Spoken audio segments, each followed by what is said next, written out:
Sumatera Utara. Selamat sore pemirsa. Sumatera Utara hari ini kembali hadir menjumpai Anda edisi Minggu 21 Juli 2024. Kali ini bersama saya Ahmad Rafi.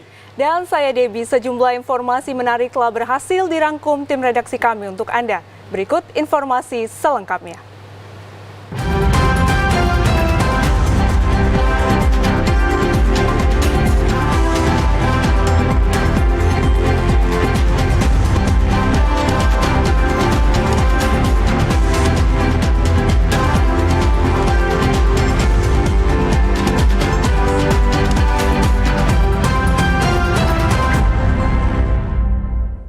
Kita awali informasi pertama pemirsa, satu unit rumah permanen ludes terbakar dini hari tadi sekitar pukul 4:45 waktu Indonesia Barat.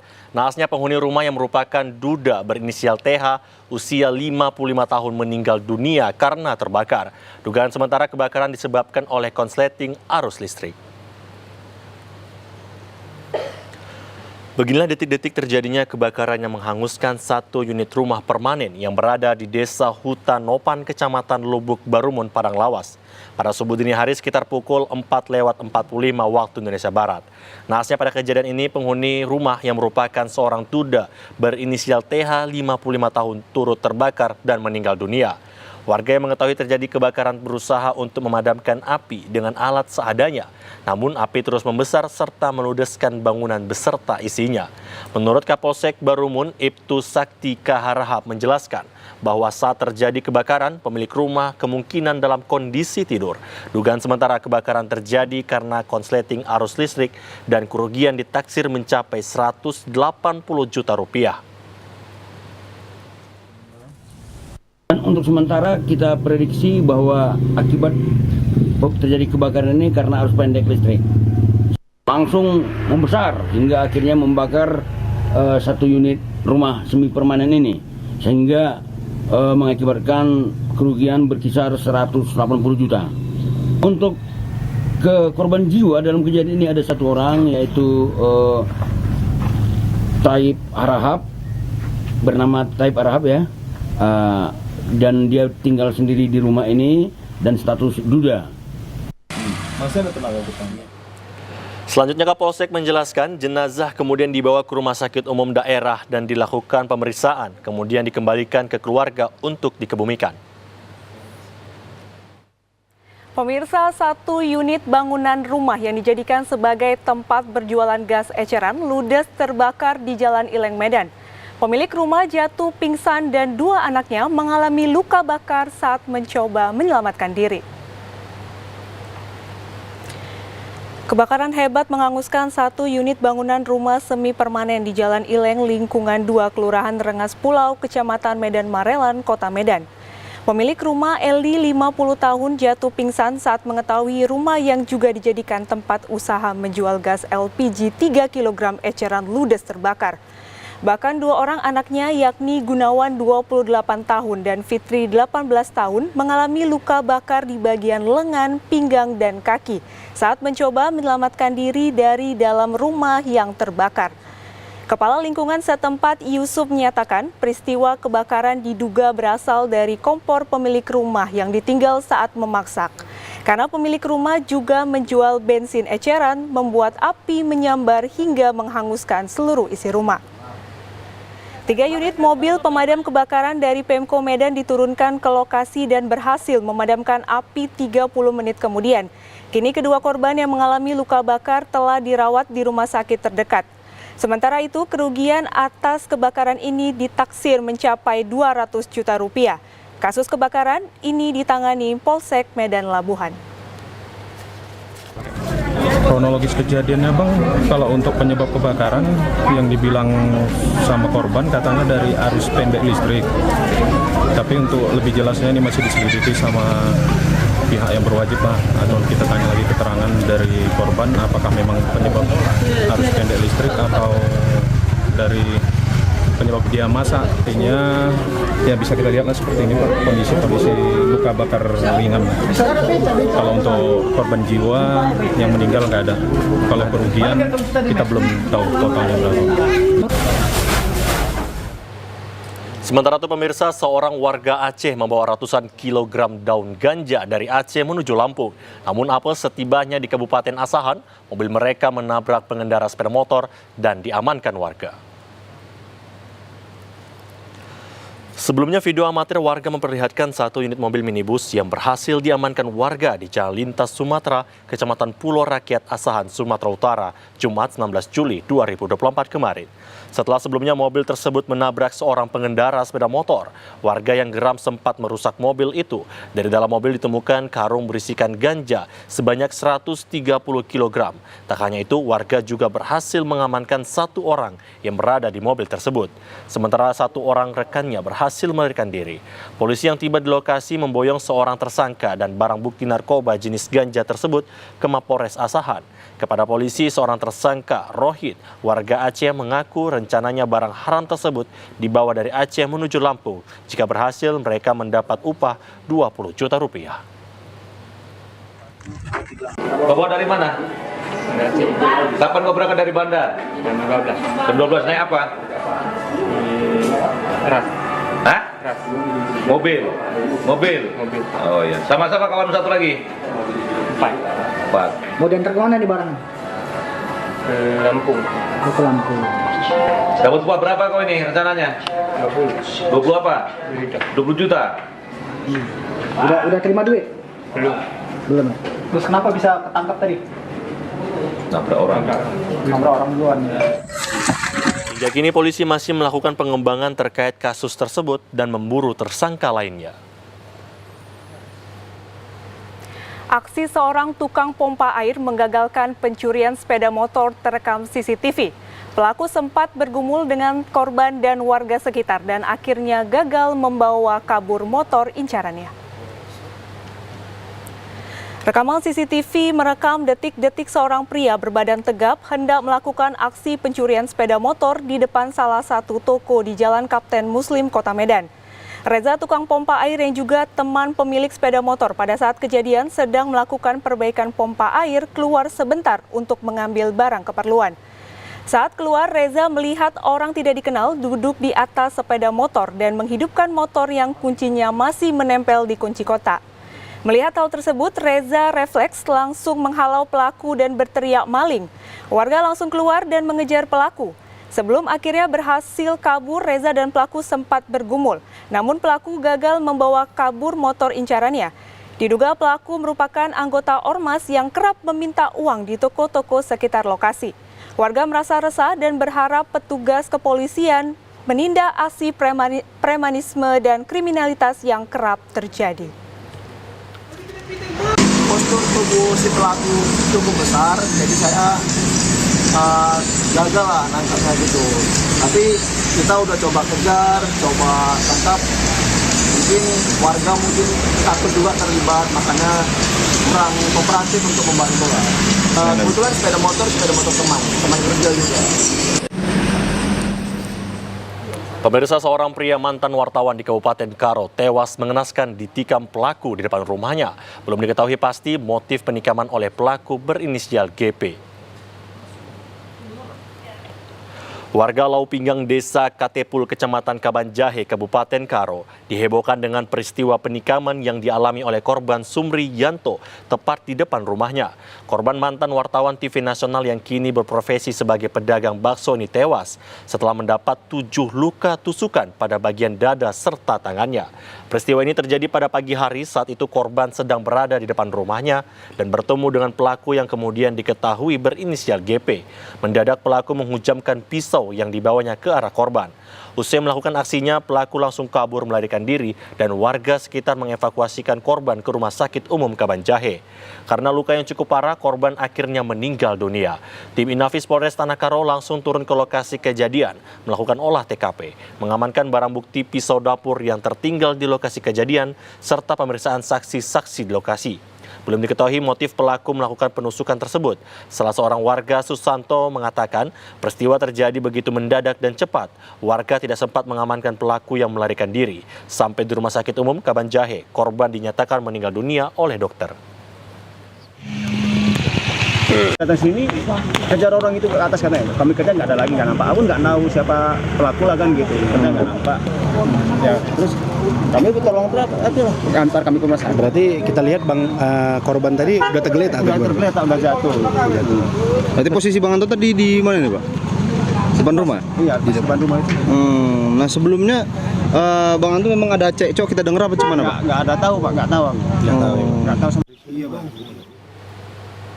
Pemirsa, akibat musim kemarau dan buruknya saluran irigasi mengakibatkan ratusan hektar areal persawahan di Desa Pematang Ganjang, Kecamatan Serampa, Kabupaten Serdang Berdagai kekeringan.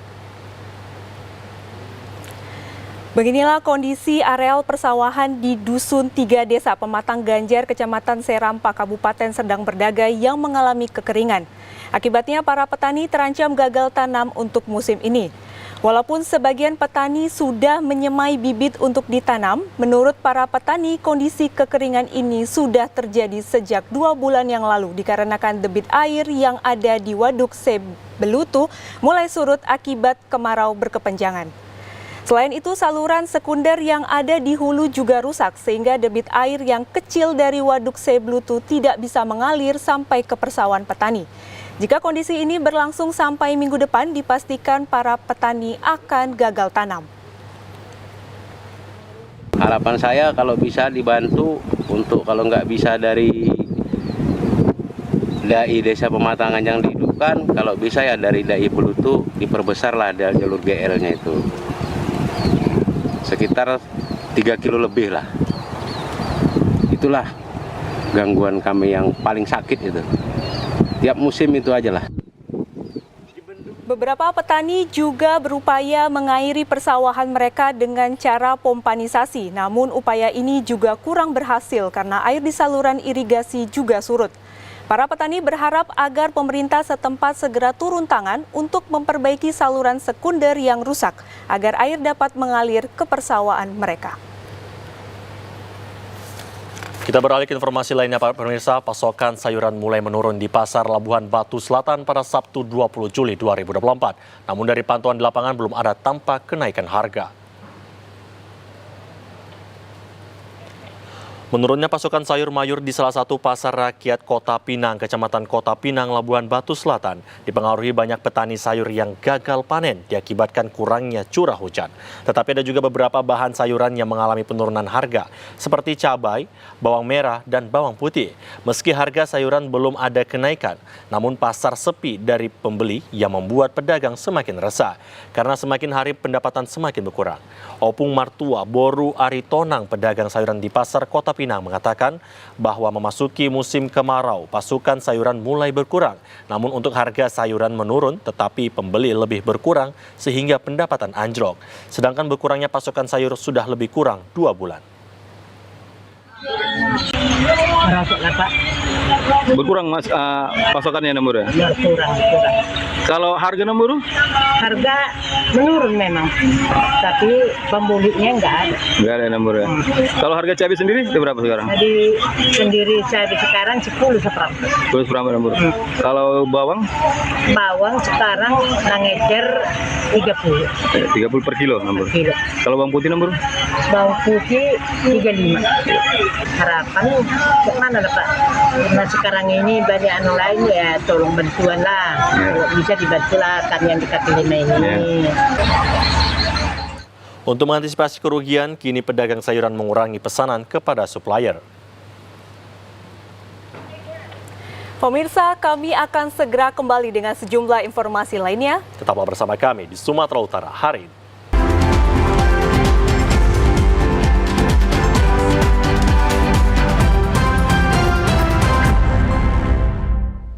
Pemirsa, penjabat Gubernur Sumatera Utara Agus Fatoni menargetkan pemecahan rekor muri volunteer terbanyak se-Indonesia pada perhelatan PON ke-21 Aceh Sumut tahun 2024. Untuk itu ia mengajak masyarakat agar segera bergabung menjadi volunteer PON. Agus Fatoni selaku pejabat Gubernur Sumatera Utara resmi membuka acara Road to PON ke-21 Aceh Sumut tahun 2024 di Plaza Medan Fair Jalan Gatot Subroto Medan kemarin. Kegiatan Road to PON ke-21 ini meliputi kegiatan meet and greet atlet, games, merchandise resmi PON, talk show, volunteers, dan hiburan musik. Acara dibuka dengan penampilan tari tradisional dan dilanjutkan dengan perkenalan oleh model atribut aksesoris merchandise PON ke-21 Aceh Sumut tahun 2024. Talkshow yang langsung dibawakan melibatkan pejabat Gubernur Sumatera Utara ini dibuka dengan sesi tanya jawab dan sosialisasi PON. Fatoni menjelaskan terdapat 3 kategori volunteer pada pelaksanaan PON ke-21 ini. Kategori pertama adalah Green Volunteer, yaitu mereka yang terjun secara langsung dan akan tergabung dalam panitia pelaksana. Selanjutnya kategori kedua, Blue Volunteer, yaitu mereka yang tetap bekerja beraktivitas sebagaimana keseharian. Mereka akan disematkan berupa atribut Duta Sumatera Utara. Dan kategori ketiga adalah Yellow Volunteer, yaitu mereka yang akan terlibat di event dengan tujuan untuk mendapatkan pengalaman. Untuk mensukseskan PON ke-21 ini, pejabat Gubernur Sumatera Utara menegaskan perlu adanya partisipasi masyarakat untuk bisa bersama-sama menjadi volunteer. Sosialisasi secara masif akan dilakukan di tempat pelayanan publik, mal, tempat pendidikan, stiker, dan baliho, sehingga tercapainya rekor muri volunteer terbanyak. Jadi pengalaman perlunya partisipasi masyarakat untuk bisa bersama-sama, bisa menjadi volunteer, dan juga bisa ikut berpartisipasi dalam acara. Kita laksanakan sosialisasi secara masif di mal-mal, tempat keramaian, juga kita akan lakukan di tempat-tempat pendidikan, kita juga akan pasang stiker, kita juga akan pasang poster, baliho, agar masyarakat tahu bahwa Sumatera Utara menjadi tuan rumah PON ke-21. Kesiapannya sudah kita lakukan dari sisi venue, banyak venue yang sudah selesai, namun secara keseluruhan masih ada 20% lagi yang perlu kita tuntaskan. Turut hadir pada kesempatan tersebut diantaranya Wakapolda Sumut Roni Samtana, Kadispora Sumut Baharudin Siagian, Kadis Kominfo Sumut Ilyas Sitorus, dan OPD Pemprov Sumut lainnya. Kepala Korps Lalu Lintas Mabes Polri, Irjen Pol Aan Suhanan, meninjau progres pembangunan Stadion Utama Sumut Sport Center jelang Pekan Olahraga Nasional ke-21 Sumut Aceh pada September mendatang. Pada tinjauannya, Aan menyebutkan pengamanan lalu lintas selama event olahraga terbesar di Indonesia ini akan dimaksimalkan. Hal itu disampaikan usai meninjau progres pembangunan Stadion Utama Sumut Sport Center pada Jumat kemarin. Melihat progres pembangunan stadion, dirinya menyebutkan bahwa nantinya venue ini akan dirampung pada minggu kedua di bulan Agustus mendatang dan digunakan untuk closing ceremony. Selain melihat perkembangan pembangunan, pihak Mabes Polri juga menyoroti dampak lingkungan dan dampak lalu lintas yang terjadi selama perhelatan event olahraga nasional ini. Untuk pengamanan lalu lintas, Aan menyatakan pihaknya akan memaksimalkan pengamanan selama atlet dan para tamu VVIP hendak menuju venue olahraga maupun tempat menginap. Terlebih di Kota Medan, beberapa jalan sedang mengalami perbaikan. Pihaknya kini tengah memetakan jalan tersebut agar bisa dilalui para atlet dan tidak mengganggu pengendara lainnya. Selain itu, Korlantas Mabes Polri juga akan memberi dukungan terhadap Polda Sumut dengan menambahkan personil, kendaraan, dan alat-alat yang bisa digunakan selama event berlangsung. Kami hanya menyoroti masalah analisa dampak lingkungan lalu lintas, ya, kemudian rekayasa lalu lintas yang ada di lingkungan sport center ini, kemudian rekayasa lalu lintas yang ada di depan kita, akses masuk ke sport center, sehingga pada saat nanti area ini digunakan untuk PON 21, karena sudah ada venue-venue yang nanti akan digunakan, ada atletik, bela diri, voli, ini sudah dilaksanakan di sini. Artinya ini akan operasional pada saat PON ke-21 nanti. Pemirsa, Bobi Nasution mengajak alumni untuk bersama memajukan sektor pertanian sehingga mampu mewujudkan ketahanan pangan nasional khususnya di Sumatera Utara. Peningkatan sektor pertanian mewujudkan kemandirian pangan dan pembangunan yang berkelanjutan, dikatakan Bobi Nasution saat menghadiri temu kangen alumni Institut Pertanian Bogor, Sumatera Utara di Tanjung Morawa, Deli Serdang kemarin. Guna mendukung pembangunan sektor pertanian tersebut, peran alumni IPB sebagai himpunan berkumpulnya tenaga ahli memiliki kontribusi signifikan dalam pengembangan inovasi dan teknologi pertanian. Untuk pembangunan pertanian tentunya dapat juga berdampak pada peningkatan UMKM sehingga terwujudnya masyarakat sejahtera. Hal tersebut terwujud dengan menggandeng UMKM dalam bazar acara temu kangen alumni IPB. Dalam sambutannya, Bobi Nasution mengatakan pemanfaatan teknologi digital di era saat ini juga memiliki peranan penting untuk kemandirian pangan di sektor pertanian yang maju.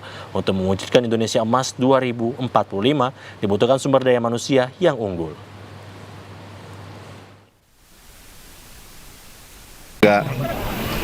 Supportnya kepada teman-teman yang bergerak di bidang pertanian, pemerintah kebijakannya, pemerintah daerah dalam hal bidang di pertanian, dan akademisi, juga pasti seluruh sektor yang ada di Sumatera Utara harus sama-sama menciptakan iklim itu. Bobi Nasution mengapresiasi kegiatan temu kangen himpunan alumni IPB Sumatera Utara yang diharapkan dapat memberi kontribusi dalam memajukan sektor pertanian. Pemirsa, Hari Koperasi ke-77 di Sumatera Utara melibatkan generasi muda dalam kelembagaan koperasi.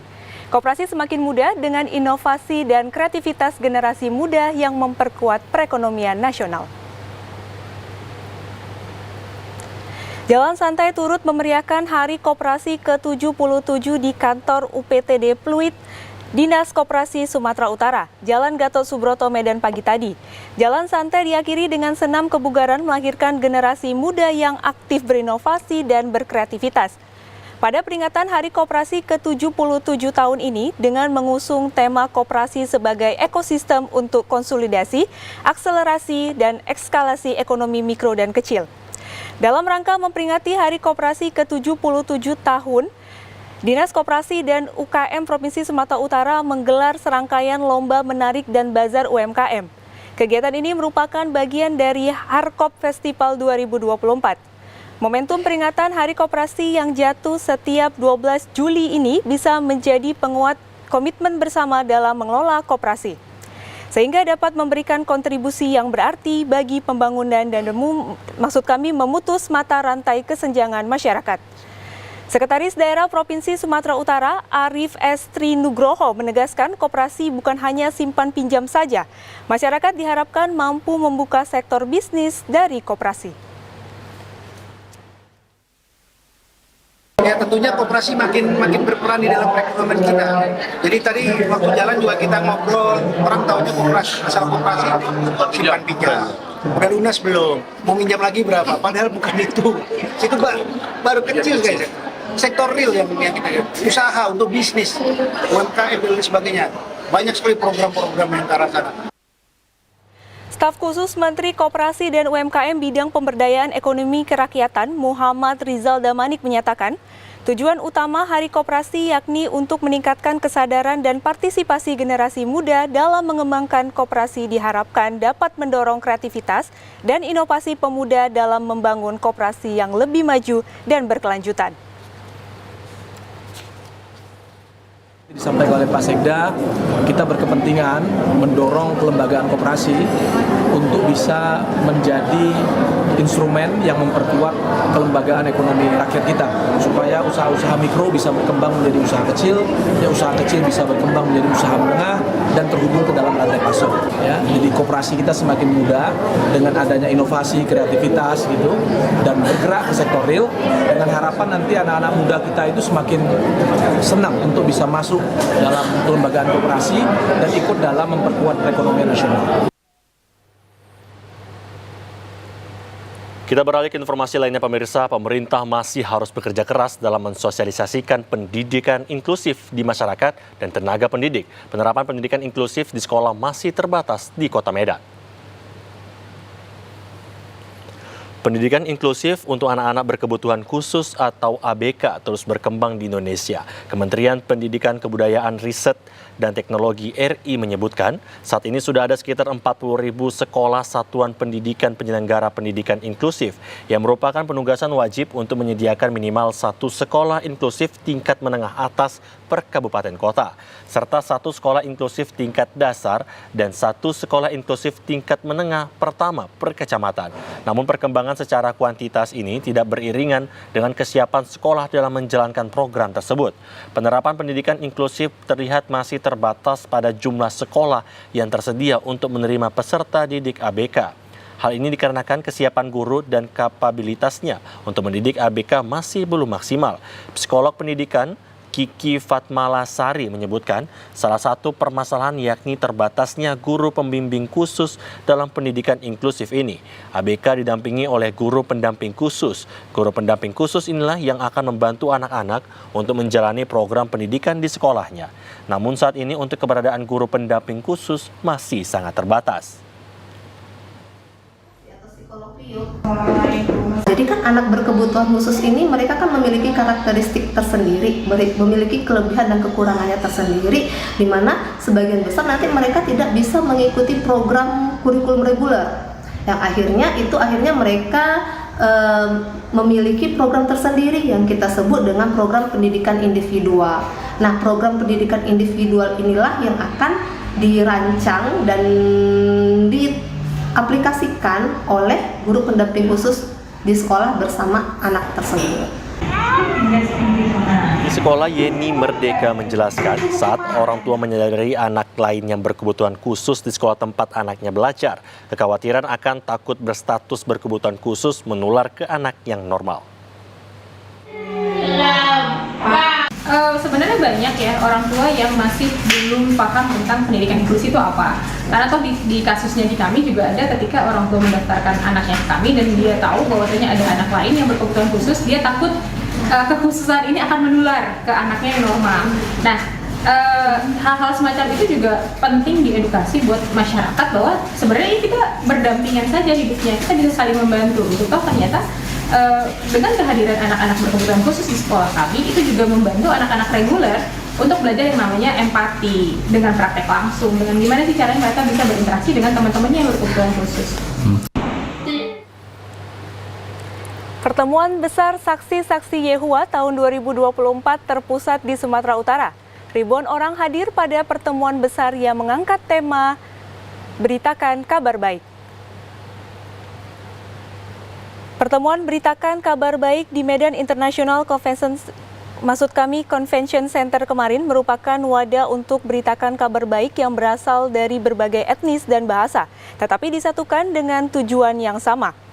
Bagi orang yang telah memberikan kabar baik dan komitmen berbuat kebaikan, turut mengikuti proses pembaptisan sebagai tanda keimanan. Juru bicara Regional Saksi-Saksi Yehua, Region Medan, Sumatera Utara, Asmesar Raja Guguk menyatakan jumlah jemaah saksi-saksi Yehua mencapai jutaan orang yang terbesar dari berbagai negara, baik suku dan bahasa serta status sosial yang beragam.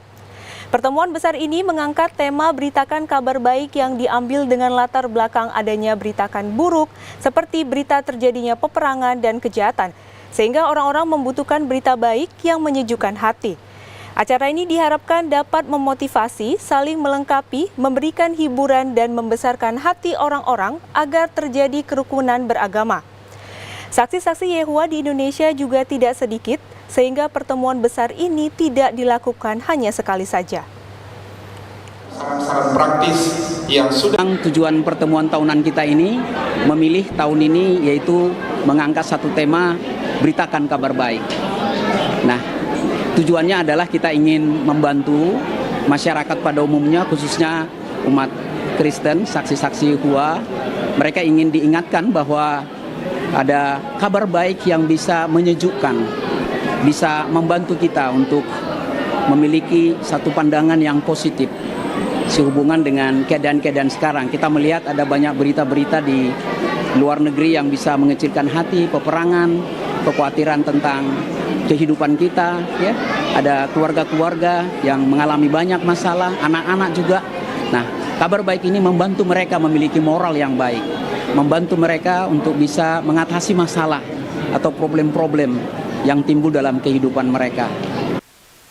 Sejumlah orang yang telah beriman dan memberitakan kabar baik turut mengikuti proses pembaptisan dengan cara ditenggelamkan ke dalam air. Pembaptisan ini juga disaksikan oleh ribuan jemaat yang hadir dalam pertemuan beritakan kabar baik. Sementara itu pemirsa, Bupati Labuhan Batu Selatan Labusel, Haji Edimin menyambut kepulangan jamaah haji kloter 22 embarkasi Medan yang berasal dari Kabupaten Labusel bertempat di Asrama Haji Medan kemarin. Bupati Haji Edimin yang menyempatkan untuk menyambut jemaah haji sangat senang bisa berjumpa dengan para jemaah haji yang sudah kembali ke tanah air dengan selamat. Atas nama pemerintah Kabupaten Labuhan Batu Selatan, pihaknya mengucapkan selamat datang kepada seluruh jemaah haji. Pihaknya juga mengucapkan rasa syukur semuanya dapat kembali pulang ke tanah air dengan selamat meskipun ada yang dalam keadaan sakit. Berdasarkan informasi yang diterima, ada jemaah haji asal Kabupaten Labuhan Batu Selatan yang telah ditanazulkan bersama KNO 07 atas nama Rahmawati Siregar. Kepulangan tersebut dikarenakan atas permintaan sendiri dan alhamdulillah jemaah haji tersebut dalam keadaan sehat walafiat. Dan kepada seluruh jemaah haji khususnya jemaah haji Kabupaten Labusel, pihaknya berharap setelah melaksanakan ibadah haji, jemaah haji dapat menjadi teladan serta meningkatkan kualitas ibadah. Tidak hanya ibadah kepada Allah Subhanahu wa Ta'ala, akan tetapi ibadah sosial kepada sesama yang membutuhkan. Bupati Haji Edimin juga mengucapkan terima kasih kepada panitia pemberangkatan dan pemulangan haji embarkasi Medan yang telah bekerja dengan ikhlas lillahi ta'ala. Pihaknya juga mengucapkan terima kasih kepada tim pendamping haji Indonesia, tim kesehatan haji Indonesia, petugas haji daerah Kabupaten Labusel yang telah memberikan pelayanan terbaik kepada seluruh jamaah yang tergabung dalam kloter 22. Semoga semua yang dikerjakan menjadi amal jariah di sisi Allah Subhanahu wa Ta'ala. Dalam kesempatan tersebut, Bupati juga mengucapkan terima kasih atas pemberian buah kurma yang diberikan oleh Wali Kota Medan Muhammad Bobi Afif Nasution kepada petugas haji dan jemaah haji asal Labusel. Pihaknya berharap buah kurma yang diberikan ini menjadi tawar sedingin bagi jemaah haji yang baru tiba di tanah air.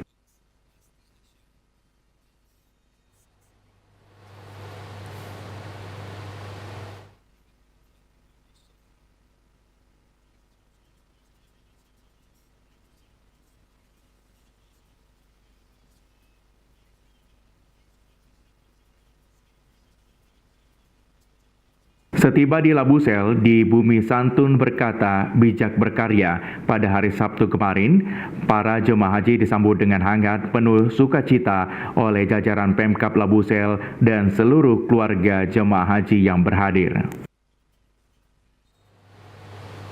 Pemirsa, kami akan segera kembali dengan sejumlah informasi lainnya. Tetaplah bersama kami di Sumatera Utara hari ini.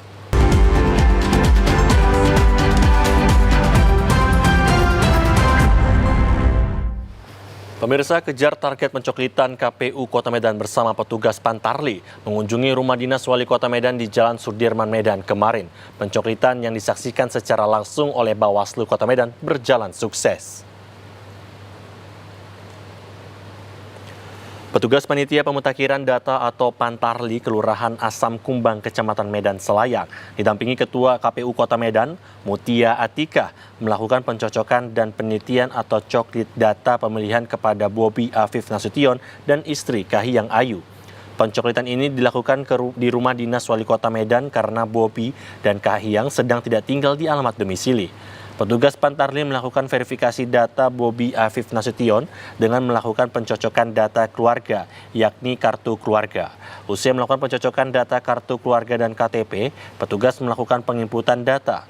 KPU Kota Medan telah menjalankan proses pencoklitan sejak 24 Juni dan akan berakhir pada 24 Juli 2024. Hingga hari ini pencoklitan telah selesai sebanyak 1.501.911 atau 82,71%. Ketua KPU Kota Medan Mutia Atika mengatakan Proses pencocokan dan penelitian data pemilih atas nama Bobi Afif Nasution dan istri Kahiyang berjalan sukses di rumah dinas Wali Kota Medan. Bobi diketahui terdaftar sebagai pemilih di Kecamatan Komplek Tasbi, Kelurahan Asam Kumbang, Kecamatan Medan Selayang, Kota Medan. Hari ini telah dilakukan pencoplitan terhadap Wali Kota Medan yang juga memang merupakan warga Medan dan beliau beralamat di Kota Medan. Hanya saja karena beliau menempati rumah dinas, hari ini kami mencoplitkan di rumah dinas, namun KTP dan kakaknya setelah diperiksa, setelah diteliti, memang KTP dan kakak yang berada di Kota Medan, di wilayah Kota Medan, tepatnya di Kecamatan Selayang.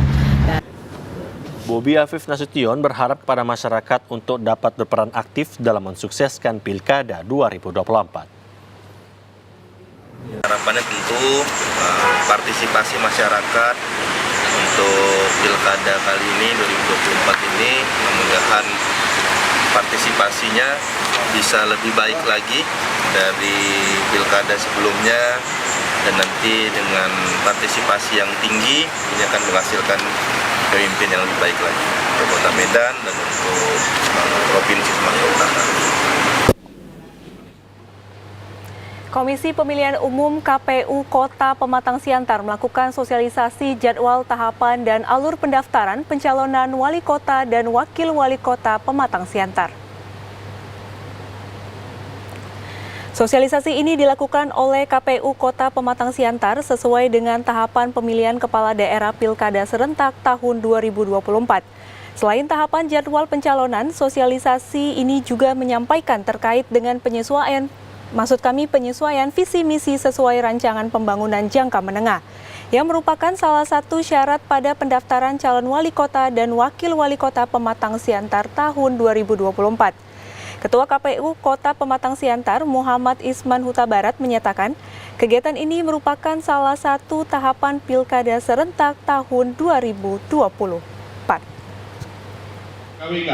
Sosialisasi tahapan pencalonan pemilihan wali kota dan wakil wali kota Pematang Siantar tahun 2024. Berbarengan dengan ini, di sini juga ada disampaikan tentang penyusunan visi misi calon wali kota dan wakil wali kota ke depan. Nantinya visi misi yang merupakan salah satu syarat ketika pendaftaran calon wali kota itu disesuaikan dengan rancangan pembangunan jangka menengah Kota Pematang Siantar.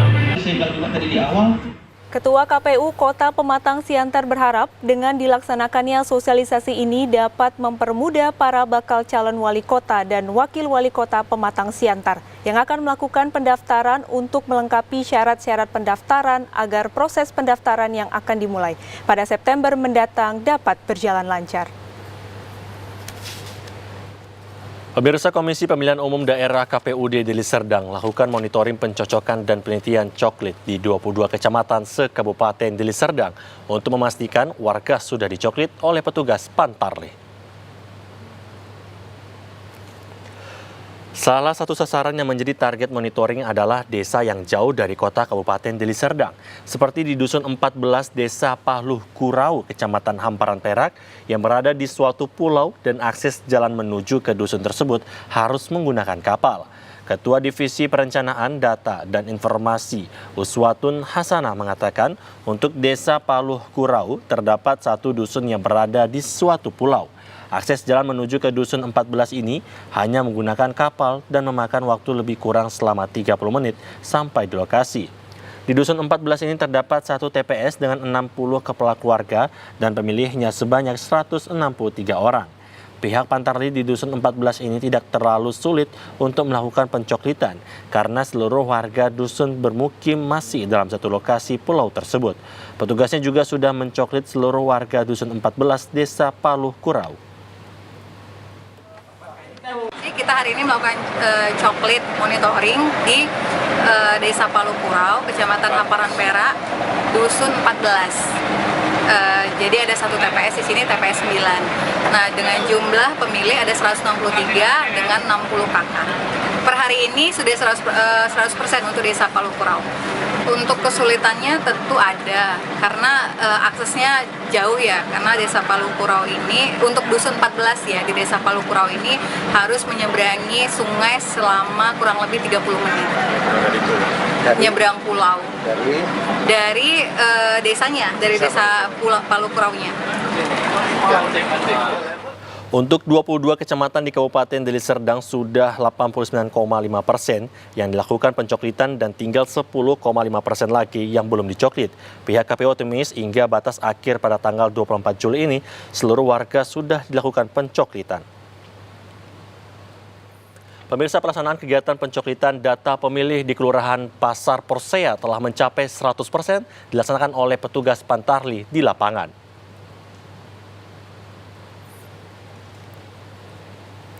Hal tersebut diungkapkan salah seorang anggota PPS Kelurahan Pasar Porsea, Minta Rejeki Surbakti, di Sekretariatan PPS Pasar Porsea, Kecamatan Porsea, Kabupaten Toba pada hari ini. Pantarli pencoklitan sesuai ketentuan, coklit telah dimulai pada tanggal 24 Juni 2024 hingga 25 Juli mendatang. Pada hari ke-10 coklit dengan melakukan pendataan dari rumah ke rumah, warga progres coklit telah mencapai 100%, data pemilih tetap dari jumlah total 1.038 pemilih. Minta menyebutkan sesuai hasil pendataan di lapangan dari total DPT Kelurahan Porsea, terdapat pemilih 4 orang meninggal dunia, 7 orang pindah domisili, 2 orang dan data ganda 3 orang, dan hasil perhitungan maka DPT Keseluruhan Pasar Porsea masih tetap di angka 1.038 jiwa, tidak bertambah. Porsea pencoklitan dilaksanakan Pantarli dengan cara meminta informasi kepada PPS dan pihak Kelurahan Pasar Porsea terlebih dahulu. Wilayah mana saja yang harus dilakukan pencoklitan untuk dicek prosedurnya dan tata cara coklit sesuai ketentuan, dan uji petik dilakukan dengan random sampling, mendatangi rumah pemilih dan bertanya kepada pemilih. Minta menambahkan dalam proses pencoklitan Pantarli dan PPS diawasi oleh PKD. Jika dalam pengawasan mereka dan uji petik ditemukan dugaan pelanggaran seperti ketidakpatuhan Pantarli dalam pencoklit, tidak mendatangi rumah warga secara langsung, mencoret pemilih, serta tidak mencatat pemilih potensial MS belum terdaftar dan temuan lainnya, maka pengawas akan menyampaikan saran perbaikan kepada Pantarli dan PPS agar diperbaiki. Pantarli Pasar Porsea sudah melakukan pencoklitan dimulai tanggal 1 Juli sampai dengan tanggal 24. Tapi di Kelurahan Pasar Porsea mereka melakukan pencoklitan selama 10 hari sudah mencapai 100%. DPT Pasar Porsea itu ada 1.034 yang terdiri dari 4 orang pemilih baru, ada 7 yang meninggal dunia, dan ada 2 yang pindah domisili, 3 yang ganda. Pemirsa, karena adanya dugaan pemungutan liar di tahapan rekrutmen panitia pemungutan suara PPS tingkat desa dan kelurahan di Tebing Tinggi Syahbandar, 2 oknum panitia pemilihan kecamatan saat ini dinonaktifkan sementara. Bermula adanya laporan masuk ke email Inspektorat KPU RI perihal dugaan pungutan liar yang dilakukan oknum PPK Kecamatan Tebing Syahbandar, Kabupaten Sergai, dan diteruskan langsung turunan ke KPU Provinsi Sumatera Utara dan KPU Sergai untuk segera ditindaklanjuti kebenarannya. Dalam laporan tersebut, dugaan pungutan liar dilakukan oknum PPK Tebing Syahbandar atas nama Ibnu Hajar kepada sejumlah calon anggota PPS dengan meminta sejumlah uang berkisar 2 juta hingga 2.500.000 rupiah jika calon anggota PPS tersebut ingin diluluskan.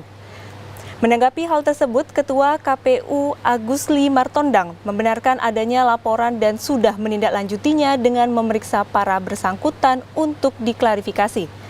Sementara KPU Provinsi Sumut juga sudah memanggil para bersangkutan, namun hingga saat ini para bersangkutan sudah dinonaktifkan 2 anggota PPK Kecamatan Tebing Syahbandar atas nama Ibnu Hajar dan Jalaluddin, sementara untuk hasil keputusan atas laporan tersebut belum dapat disampaikan. Sudah pernah kita klarifikasi. Kami belum membuat kesimpulan apapun terkait dugaan tersebut benar atau tidak, terbukti atau tidaknya, karena masih dalam proses. Pernah lakukan klarifikasi, itu juga telah dilakukan klarifikasi oleh KPU Provinsi. Itu kan sementara sampai proses ini selesai. Sementara yang bersangkutan, anggota PPK nonaktif Ibnu Hajar membantah tuduhan tersebut dan menyerahkan semuanya ke KPU Srgai. Pemirsa, berikut informasi perakiraan cuaca di sejumlah daerah di Sumatera Utara dari Badan Meteorologi, Klimatologi, Geofisika Wilayah 1 Medan berlaku pada hari Senin 22 Juli 2024. Halo Sobat BMKG, senang sekali saya Putri Diana, perakirawan cuaca BMKG Wilayah 1 Medan, akan menyampaikan informasi perakiraan cuaca dan hotspot wilayah Sumatera Utara untuk Senin 22 Juli 2024. Untuk wilayah Sumatera Utara secara umum, kondisi cuaca diperkirakan cerah hingga berawan pada pagi hingga dini hari. Suhu udara berkisar 17 hingga 36 derajat Celcius, kelembapan udara berkisar 50 hingga 95%, angin bertiup dari arah tenggara hingga barat daya dan kecepatan 10 hingga 30 km per jam. Titik panas atau hotspot di wilayah Sumatera Utara pada pantauan tanggal 20 Juli 2024 terdapat 3 titik panas, yaitu 2 titik di Tapanuli Tengah dan 1 titik di wilayah Toba. Kami terus menghimbau kepada seluruh masyarakat, yaitu waspada potensi suhu udara yang cukup panas dan gerah di wilayah dataran rendah, perkotaan, serta pesisir timur Sumatera Utara. Demikian informasi yang dapat kami sampaikan, semoga bermanfaat. Terima kasih dan sampai jumpa. Pemirsa, informasi tadi mengakhiri perjumpaan kita di Sumatera Utara hari ini. Mewakili kerabat kerja yang bertugas, saya Ahmad Rafiq. Dan saya Debbie Wulandari mengucapkan terima kasih atas perhatian Anda. TVRI, Media Pemersatu Bangsa. Sampai jumpa.